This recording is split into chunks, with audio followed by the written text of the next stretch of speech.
Hello everybody, welcome back to my YouTube channel. My name is Santosh Pokhrel र आजको भिडियोमा चाहिँ म तपाईहरुलाई VS कोड रिलेटेड के shortcut and emit and abbreviation को बारेमा कुरा गर्न गइरहेको छु। एक्चुअली इमिट एन्ड एब्रिभिएसन चाहिँ अरु टेक्स्ट एडिटरहरुमा पनि हामीले युज गर्न मिल्न त हैन, तर आज म चाहिँ तपाईहरुलाई VS कोड को बारेमा बताउन छु। तपाईलाई अरुको चाहियो भने तल कमेन्ट गर्नुस्, म त्यसको बारेमा बनाउने छु। इमिट एन्ड एब्रिभिएसन भनेको स्पेसिफिक त्यस्तो केही ठुलो कुरा त होइन, यो भनेको जस्ट सर्टकट हो जसले हाम्रो कोड गर्ने प्रोसेसलाई एकदम इजी र फास्ट गराउँछ। हामी छोटो समयमा धेरै कोड लेख्न सक्छौं हैन। यसको फाइदा भनेको त्यो हो र यसले के कोडलाई चेन्ज गर्ने गर्दैन। Okay, let's start the video. पहिलो छ एक्सप्लेनेसन मार्क। अब हामी सबैलाई थाहा छ HTML मा एउटा बेसिक स्ट्रक्चर हुन्छ हैन, त्यो लेखेर टाइप गरेर सकिदैन, अलिकति टाइम कन्ज्युमिङ टाइपको भयो हैन त्यो बेसिक स्ट्रक्चर। सो तपाईले ल्यापटपमा अथवा कम्प्युटरको किबोर्डमा शिफ्ट र 1 प्रेस गर्नुस् अनि यस्तो एक्सप्लेनेसन मार्क आउँछ अनि इन्टर हिट गर्नुस्। ओके, यति गर्दा बित्तिकै हेर्नुस् त्यहाँ तपाईको एउटा बेसिक स्ट्रक्चर आयो नि हैन। यसरी बेसिक हामीलाई केही पनि लेख्नु परेन, डाइरेक्टली बेसिक स्ट्रक्चर आयो यसरी हैन। यस्तो चाहियो भने हामीले त्यो युज गर्न सक्ने भयौं के शिफ्ट र 1 क्लिक गर्नुस्। शिफ्ट र 1 भनेको एक्सप्लेनेसन मार्क भन्छ त्यसलाई। ओके, अर्को कुरा चाहिँ हामीले कुनै पनि ट्याग लेख्दा बेसिकली कसरी लेख्छौं हेर्नुस् त, यसरी लेख्छौं हैन।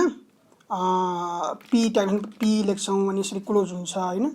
तर VS कोडमा यसरी लेख्नु पर्दैन, यो हाम्रो traditional way of writing tag भयो हैन। हाम्रो मोडर्न वे चाहिँ कस्तो भने पी लेख्ने, ट्यागको नाम मात्रै लेख्ने पी अनि इन्टर हिट गर्न लाइनुस्, अटोमेटिकली ओपनिङ भयो, अटोमेटिकली क्लोजिङ भयो। यस्तै गरेर हामीले अरु ट्यागहरु पनि लेख्न सक्छौं, जस्तै h1 ट्याग छ हामीले यसरी लेख्न सक्छौं हैन। तपाईलाई चाहियो img ट्याग छ, img लेख्नुस्, यसरी आयो हेर्नुस्, सोर्स पनि अटोमेटिकली आयो, अल्टरनेटिभ टेक्स्ट पनि अटोमेटिकली आयो हैन। यसरी लेख्न सक्ने भयौं। तपाईलाई लिंक के एंकर लिंक ए ट्याग चाहियो, यसरी लेख्नुस् हैन। इजी भयो नि, यति धेरै लेख्नु परेन नि। हो, यसरी हाम्रो टाइम बच्छ है। अनि अर्को चाहिँ तपाईलाई जस्तै CSS फाइल लिंक गर्नुपर्ने हुन्छ हेडी भित्र हैन।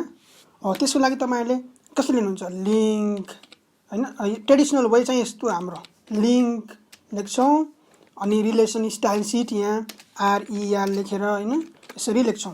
तर VS कोडमा यसरी लेख्नु पर्दैन, तपाईले डाइरेक्टली लिंक लेख्नुस् अनि इन्टर हिट गर्नुस्। ल हेर्नुस्, सबै कुरा रेडीमेड भएर आछ, रेडी भएर आयो। हामीले यहाँ जस्ट आफ्नो लिंक दिए भयो, style.css भनेर आफ्नो लिंक दिने हैन। यहाँ यसरी दिँदा भयो काम हैन, बुझ्नुभयो। अनि अर्को चाहिँ जस्तै सर्टकटहरु पनि हुन्छन्, जस्तै हेडर ट्याग भन्ने छ, तपाईलाई थाहै होला। हेडर लेख्नु पर्यो भने htr लेख्नुस्, इन्टर थिच्नुस्, हेडर आयो। अब यस्तै गरेर फुटर लेख्नु पर्यो भने ftr लेख्नुस्, इन्टर थिच्नुस् हैन। यसरी गर्न सकिने रहेछ हेडर फुटर। अब जस्तै बटन ट्याग चाहियो भने btn लेख्नुस्, इन्टर थिच्नुस्, बटन ट्याग आयो। हो, यसरी ट्यागको सर्टकट युज गरेर हाम्रो आफ्नो टाइमलाई बचाउन सक्छौं। अर्को इम्पोर्टेन्ट भनेको क्लास एन्ड आईडी। ओके, हामीले युजुअली लेख्दा कसरी लेख्छौं, जस्तै डिभमा एउटा क्लास लेख्नु पर्यो भने डिभ ट्याग पहिला लेख्छौं, यसरी डिभ लेख्छौं अनि यहाँ भित्र गएर क्लास इज इक्वल टु यहाँ क्लासको नाम दिन्छौं नि हैन। हो, यति धेरै मेहनत गर्नु पर्दैन VS कोडमा। तपाईले सिधै डिभ डट भनेको के हो, क्लास हो नि डट भनेको त हैन। डटले क्लास जनाउँछ HTML CSS मा। सो क्लासको नाम दिनुस्, माई फर्स्ट क्लास भनेर मैले दिएँ अनि इन्टर हिट गर्नुस्। ल हेर्नुस्, अटोमेटिकली बनेर आयो नि, क्लासको नेम डबल कोट भित्र डाइरेक्टली आयो। हो, अर्को पनि अझ सजिलो way छ, तर यो डिभको लागि मात्रै है। जस्तै तपाई डिभमा कुनै क्लास लेख्न खोज्नुहुन्छ भने डट लेख्नुस्, माई फर्स्ट क्लास लेख्नुस्, इन्टर हिट गर्नुस्, डिभ ट्याग पनि अटोमेटिकली राखेर आयो यसरी हैन।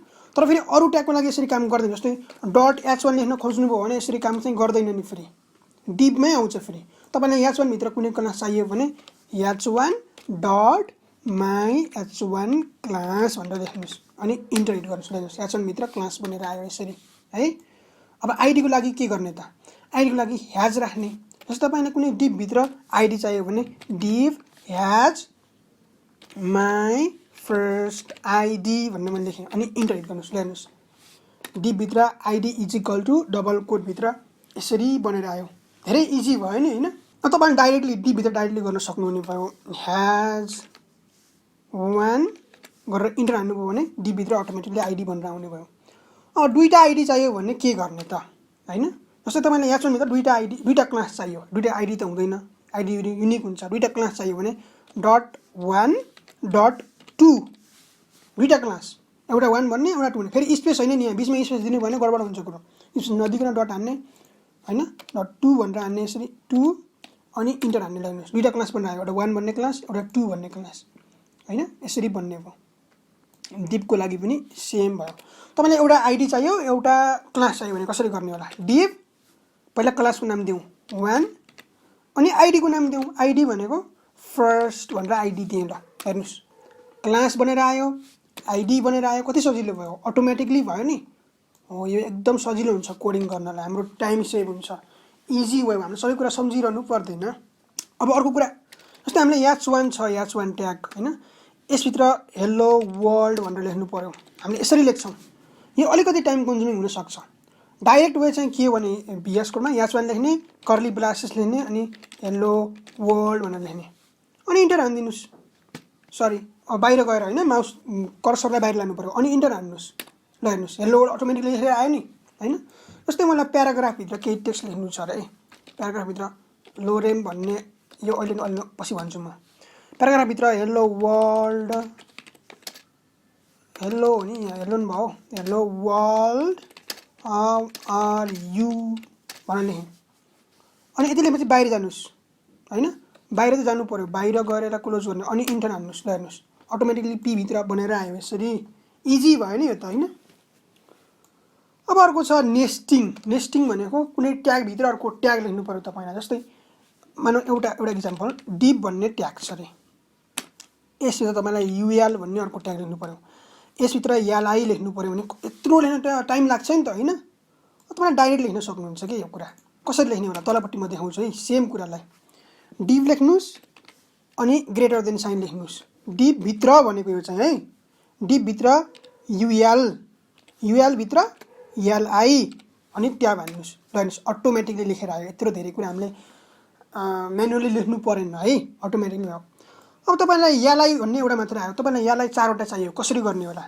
डिप भित्र यूएल त्यसको भित्र एलआई इन्टु 4 गर्नुस् जति चाहिएको छ इन्टु गर्ने इन्टु 4 भनेको एस्ट्रिक अनि इन्टर हान्नुस् ल हेर्नुस् डिप भित्र यूएल भित्र यत्रो एलआई भनेर आयो हेर्नुस् त एलआई हैन चारवटा जति चाहियो त्यति बनाएर आउने भयो ओके सिम्पल यसै पनि जस्तो यूएल भित्र तपाईलाई तीनटा एलआई चाहियो भने डाइरेक्ट लेख्न सक्नुहुन्छ डिप लेख्नु पर्छ भन्ने जरुरी भएन एलआई इन्टु 4 चारवटा मलाई चाहियो ल यूएल भित्र चारवटा बनेर आयो बुझ्नुभयो एकदम इजी भयो नि कोड लेख्न एकदम इन्ट्रेस्टिङ पनि हुन्छ यसरी लेख्नलाई कसरी लेख्दा तपाई साथीहरुले देख्दा ओहो कसरी सिकिस् कसरी लेखिस् यो भन्ने पनि एउटा हुन्छ कि इम्प्रेसन पर्छ हैन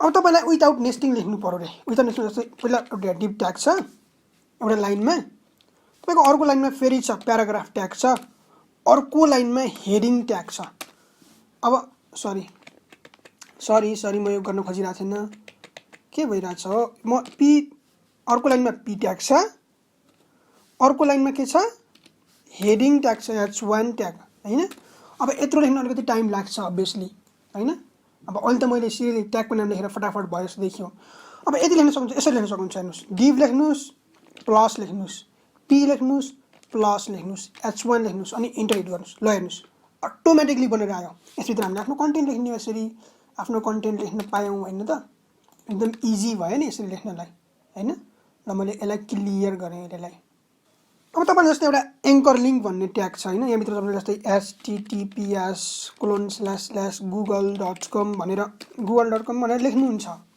अनि यहाँ टार्गेट एट्रिब्युट सेट गर्नुहुन्छ टार्गेट एट्रिब्युट थाहै होला हैन थाहा छैन भने मेरो HTML को बेसिक कोर्स हेर्न सक्नुहुन्छ target attribute is equal to मैले के गर्न खोजिरहेको छु यहाँनिर ओके यहाँनिर मैले टार्गेट सेट गर्नु टार्गेट सेट गरे अनि यसभित्र मैले लेखे अंडरस्कोर ब्ल्याङ्क BLANK ब्ल्याङ्क भनेर मैले सेभ गरे अब यो लेख्न पनि अलिकति टाइम लाग्यो नि हैन अब यसमा चाहिँ टाइटल पनि दिने भन्दा झन् टाइम लाग्यो हेर्नुस् यहाँ टाइटल भनेको टुल टिप हो फेरि टाइटल भनेर दिएँ मैले के दिएँ गुगल भनेर दिएँ हैन यत्रो लेख्न टाइम लाग्यो नि त यसलाई ट्याक्क रिमुभ गर्नुस् मैले अहिले सिकाइदिन्छु कसरी लेख्ने भनेर ए लेख्ने अनि बिग ब्राकेट कर्ली ब्रासेस हैन बिग ब्राकेट अनि href भित्र हामीले दिन्छौँ के दिन्छौँ त href भित्र भन्दा लिङ्क दिन्छौँ https://google.com भनेर मैले दिएँ हैन।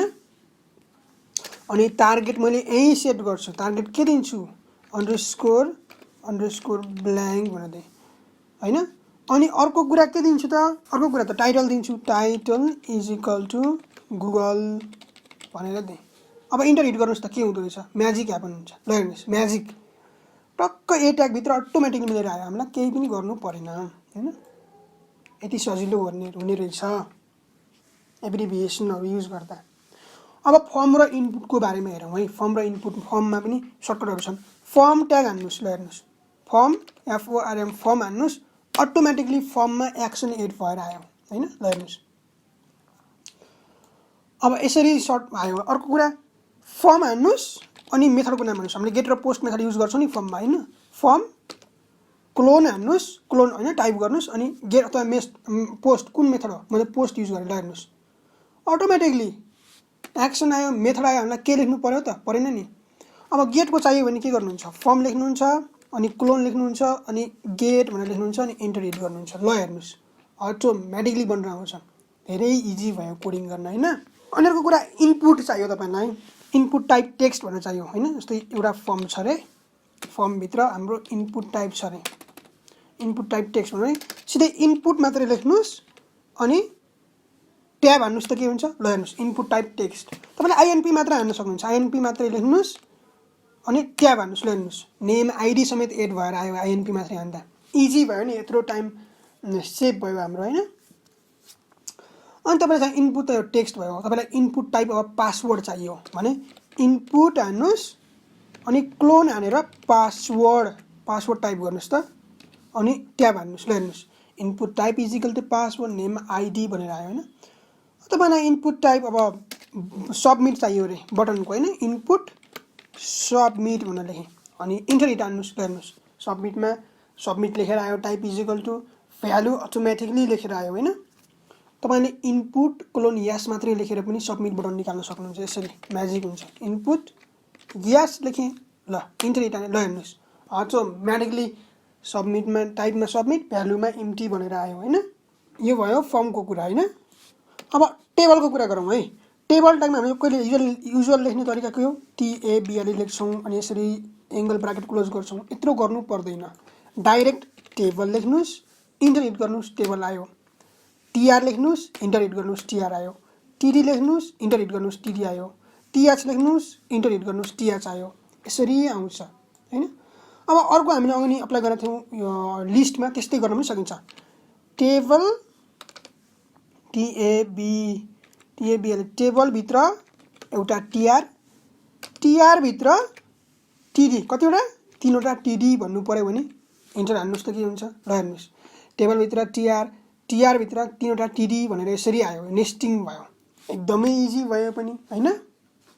यसरी हाम्रो कामलाई एकदमै सजिलो गराउन सकिन्छ। अनि अर्को एउटा इम्पोर्टेन्ट इमेज दिन्छु म तपाईलाई। अब यसभित्र हामीलाई केही तपाईले एउटा टेम्प्लेट बनाउनु छ मानौं हैन। अब यसभित्र केही डेटा राख्नु छ र्यान्डमली अब केही टाइप गर्न त टाइम लाग्छ नि त केही डेटा राख्न। तपाईले सिधै लोरेम इप्सम भन्ने त थाहा भयो डम्मी टेक्स्ट त्यो साइटमा गएर कपी गर्नुहुन्छ अथवा कतिबेला ल्याउनुहुन्छ त्यो अलिकति टाइम लाग्छ। सिधै यहाँ लोरेम हान्नुस् त के हुन्छ लोरेम हानेर ट्याब हान्नुस् ल अटोमेटिकली टेक्स्ट आउँछ डम्मी टेक्स्ट। तपाईलाई टेम्प्लेटलाई एकदम इम्पोर्टेन्ट हैन टाइम सेभिङ भयो नि त। अब यो त बाइ डिफल्ट यति टेक्स्ट आयो तपाईले मानौं 100 वटा वर्ड चाहियो भने लोरेम 100 हान्नुस् अनि इन्टर हान्नुस् त 100 वटा वर्ड आयो। तपाईलाई 500 वर्ड चाहियो भने लोरेम हान्नुस् 500 इन्टर अथवा ट्याब हिट गर्नुस् ल हेर्नुस् 500 वटा वर्ड आयो। एकदमै इजी भयो नि हाम्रो टेम्प्लेट डिजाइन गर्नलाई। डेटा खोज्न कुनै जानै परेन हैन डम्मी डेटा यहाँबाट राख्न सकियो। अनि अर्को इम्पोर्टेन्ट कुरा कमेन्ट।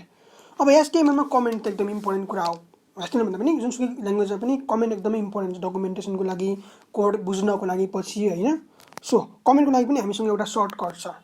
जस्तै मैले लेखेँ एउटा प्याराग्राफ ट्याग मैले लेखेँ अनि मैले माथिपट्टि कमेन्ट गरेको हुन्छु this is my paragraph tag भनेर लेखेँ। अब यसलाई कमेन्ट गर्न हाम्रो युजुअल वे कन्भेन्सनल अथवा एउटा कन्भेन्सन फलो गर्थ्यौं पहिला अथवा हाम्रो ट्रेडिसनल वे के हो भन्दा एंगल ब्राकेट दिने एक्सक्लेमेसन मार्क माइनस यसरी लेख्छौं नि अनि यसलाई कट गरेर ह्याक्स गरेर यहाँ ल्याएर पेस्ट गर्नु पर्थ्यो। यत्रो धेरै मेहनत गर्नु पर्दैन। कसरी गर्ने त? मैले कन्ट्रोल जेड गरेँ। अनि कसरी गर्ने भन्दा यो प्याराग्राफ ट्याग भन्ने हाम्रो छ, लाइनको अन्तिममा जानुहोस् होइन, लाइनको लास्टमा जानुहोस् अनि कन्ट्रोल फरवर्ड स्ल्यास क्लिक गर्नुहोस्, अटोमेटिकली कमेन्ट हुन्छ तपाईँको त्यो लाइन मात्रै हुन्छ है। फेरि ल पनि यहाँ अर्को केही लेखेको छु, लोरेम मैले लोरेम 10 होइन, मलाई यति कुरा कमेन्टमा राख्नु छ भने लास्टमा जाने लाइनको अनि कन्ट्रोल फरवर्ड स्ल्यास ल हेर्नुहोस्, यति लाइन कमेन्टमा भयो टक्क। मलाई केही गर्नु पर्यो त परेन नि, डाइरेक्टली भयो होइन। कन्ट्रोल एस गरे सेभ हुन्छ, त्यो त तपाईँलाई थाहै होला। अनि कन्ट्रोल जेड गर्दा ब्याक गइन्छ, त्यो पनि थाहा नै होला मलाई लाग्छ। अनि अर्को इम्पोर्टेन्ट दिन्छु तपाईँलाई म, एउटा टेबल ट्याग छ अरे हाम्रो होइन। टेबलभित्र एउटा टिडी छ होइन, टिडीभित्र मैले यो पहिलाको तरिकाले लेखेको छु, हाम्रो मोडर्नमा त तपाईँले सिक्नुभयो नि टिआर छ, सरी टिआरभित्र टिडी हुनुपर्ने। हाम्रो मोडर्न तरिकाले लेखौँ न, टेबल ट्याग छ, टेबल ट्यागभित्र के छ? टिआर छ, टिआरभित्र के छ? टिएच छ अरे अहिले त। टिएच कतिवटा छ?